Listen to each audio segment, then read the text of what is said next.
ओम नमो भगवते वासुदेवाय। जय श्री कृष्णा। राधे राधे। अश्विन मास की कृष्ण पक्ष की अष्टमी को जीवित पुत्रिका अर्थात जितिया के रूप में मनाया जाता है। आप सभी श्रद्धालुओं को जितिया व्रत की बहुत बहुत मंगल बधाई हो।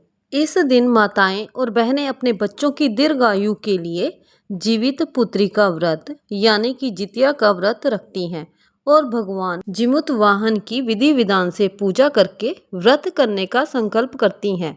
हर साल अश्विन मास में कृष्ण पक्ष की अष्टमी को जीवित पुत्रिका के रूप में मनाते हैं।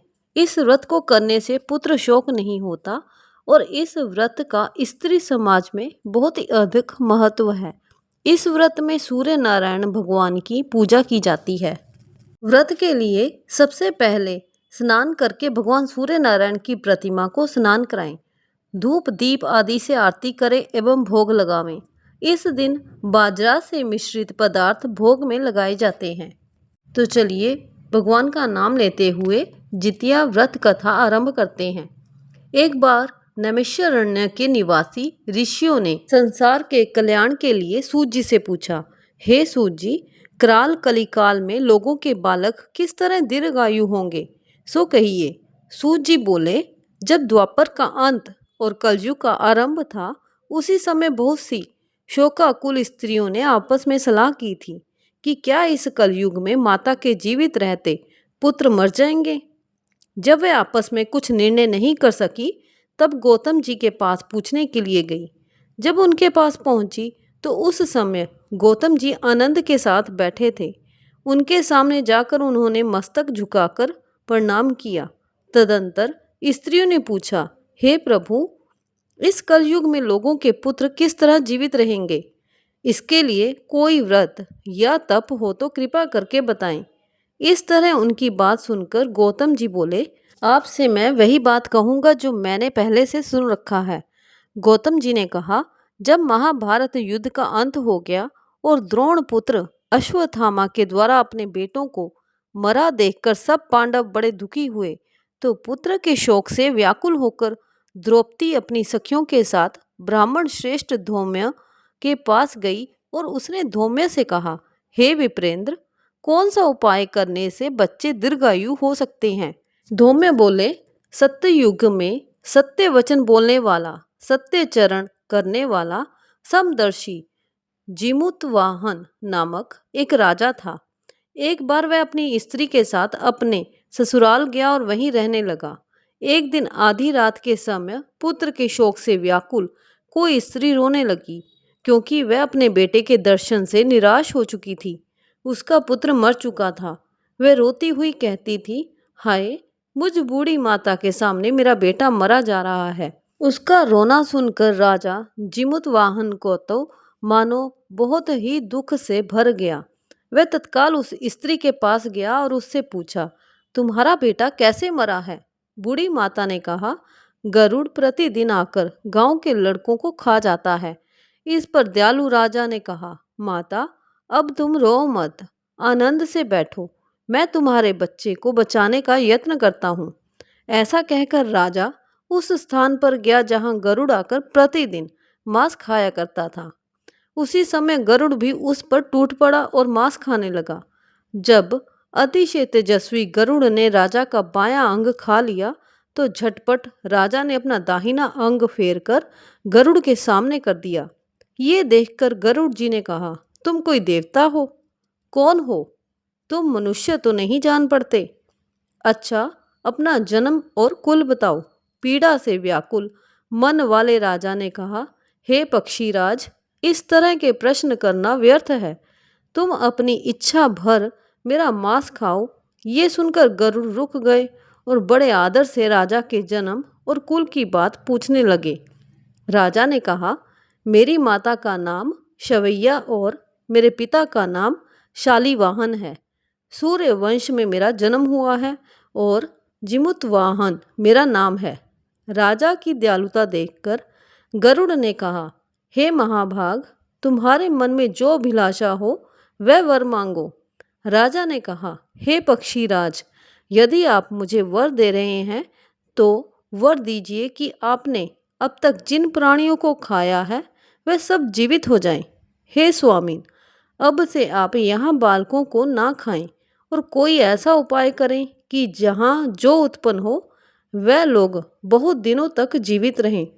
धौम्य ने कहा कि पक्षी राज गरुड़ राजा को वरदान देकर स्वयं अमृत के लिए नागलोक चले। वहां से अमृत लाकर उन्होंने उन मरे मनुष्यों की हड्डियों पर बरसाया। ऐसा करने से सब लोग जीवित हो गए जिनको कि पहले गरुड़ ने खाया था। राजा के त्याग और गरुड़ की कृपा से वहां वालों का बहुत कष्ट दूर हो गया। उस समय राजा के शरीर की शोभा दुनी हो गई। राजा की दयालुता देखकर गरुड़ ने फिर कहा, मैं संसार के कल्याण के लिए एक और वरदान दूंगा। आज अश्विन कृष्ण सप्तमी से रहित शुभ अष्टमी तिथि है। आज ही तुमने यहाँ की प्रजा को जीवन दान दिया है। हे वत्स, अब से ये दिन ब्रह्म भाव हो गया है। जो मूर्ति भेद से विविध नामों से विख्यात है, वही त्रैलोक्य में पूजित दुर्गा अमृत प्राप्त करने के अर्थ में जीवित पुत्रिका कहलाई है। सो इस तिथि को जो स्त्रियां उस जीवित पुत्रिका की और कुश की आकृति बनाकर तुम्हारी पूजा करेंगी तो दिनों दिन उनका सौभाग्य बढ़ेगा और वंश की भी बढ़ोतरी होगी। हे महाभाग, इस विषय में विचार करने की भी आवश्यकता नहीं है। हे राजन, सप्तमी से रहित और उदया तिथि की अष्टमी को व्रत करें, यानी सप्तमी विद अष्टमी जिस दिन हो उस दिन व्रत ना कर शुद्ध अष्टमी को व्रत करें और नवमी में पारण करें। यदि इस पर ध्यान ना दिया गया तो फल नष्ट ही हो जाएगा और सौभाग्य तो अवश्य नष्ट हो जाएगा। जिमुत वाहन को इस तरह का वरदान देकर गरुड़ वैकुंठ धाम को चले गए और राजा भी अपनी पत्नी के साथ अपने नगर को वापस चले आए। धौम्य द्रौपदी से कहते हैं कि हे देवी, मैंने ये अतिशय दुर्लभ व्रत तुमको बताया है। इस व्रत को करने से बच्चे दीर्घायु होते हैं। हे देवी, तुम भी इसी विधि से ये व्रत और दुर्गा जी का पूजन करो तो तुम्हें भी फल प्राप्त होगा। मुनिराज धौम्य की बात सुनकर द्रौपदी के हृदय में एक प्रकार का कौतूहल उत्पन्न हुआ और पूर्ववासिनी स्त्रियों को बुलाकर उनके साथ ये उत्तम व्रत किया। गौतम ने कहा, ये व्रत और इसके प्रभाव को किसी एक चिन्ह ने सुन लिया और अपनी सखी सियारिन को बतलाया। इसके बाद पीपल वृक्ष की शाखा पर बैठकर उस चिन्ह ने उस वृक्ष के खोते में बैठकर सियारन ने भी व्रत किया। फिर वही चिन्नी किसी उत्तम ब्राह्मण के मुंह से ये कथा सुन आई और पीपल के खोते में बैठ हुई अपनी सखी को सुनाया। सियारन ने आधी कथा सुनी कि उसे भूख लग गई और वह उसी समय शव से भरे शमशान में पहुंची। वहां उसने इच्छा भर मांस का भोजन किया और चीनी बिना कुछ खाए पिए रह गई और सवेरा हो गया। सवेरे वह गौशाले में गई और वहां गौ का दूध पिया। इस तरह नवमी को उसने पारण किया। कुछ दिनों बाद वह दोनों मर गई और अयोध्या में किसी धनी व्यापारी के घर में जन्मी। संयोग से उन दोनों का जन्म एक ही घर में हुआ, जिसमें सियारिन ज्येष्ठ हुई और चिन्ह छोटी। वे दोनों सभी शुभ लक्षणों से युक्त थी, इसलिए बड़ी लड़की काशी राज के और छोटी उसके मंत्री के साथ अग्नि के सामने विधि पूर्वक ब्याही गई।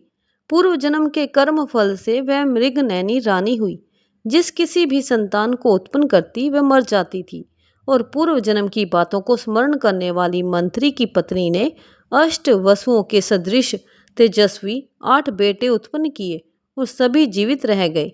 अपनी बहन के पुत्रों को जीवित देखकर ईर्ष्यावश राजपत्नी ने अपने स्वामी से कहा कि यदि तुम मुझे जीवित रखना चाहते हो तो इस मंत्री के भी पुत्रों को उसी जगह भेज दो जहां मेरे बेटे गए हैं, अर्थात इन्हें मार डालो।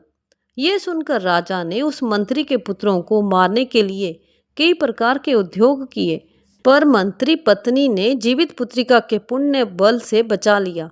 एक दिन राजा ने अपने आदमियों से उन पुत्रों का सिर कटवाकर पिटारी में रखवाया और वह पिटारी उनकी माता मंत्री की पत्नी के पास भेज दिया, किंतु वह 8 सिर बेशकीमती जवाहरात हो गए और भले चंगे वह 8 लड़के अपनी माता के पास वापस चले गए। उनको जीवित देखकर राजपत्नी को बड़ा विस्मय हुआ। अंत में वह मंत्री की पत्नी के पास आई और उसने पूछा, बहन, तुमने कौन सा ऐसा पुण्य किया है जिससे बार बार मारे जाने पर भी तुम्हारे बेटे नहीं मरते?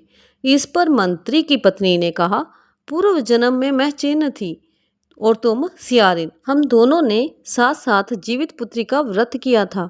तुमने व्रत के नियमों को भली भांति पालन नहीं किया और मैंने किया था। इसी दोष से हे बहन, तुम्हारे बेटे नहीं जीते। और राजरानी, अब तुम भी उस जीवित पुत्री का व्रत को करो तो तुम्हारे बेटे दीर्घ आयु होंगे। मैं तुमसे सच सच कह रही हूँ।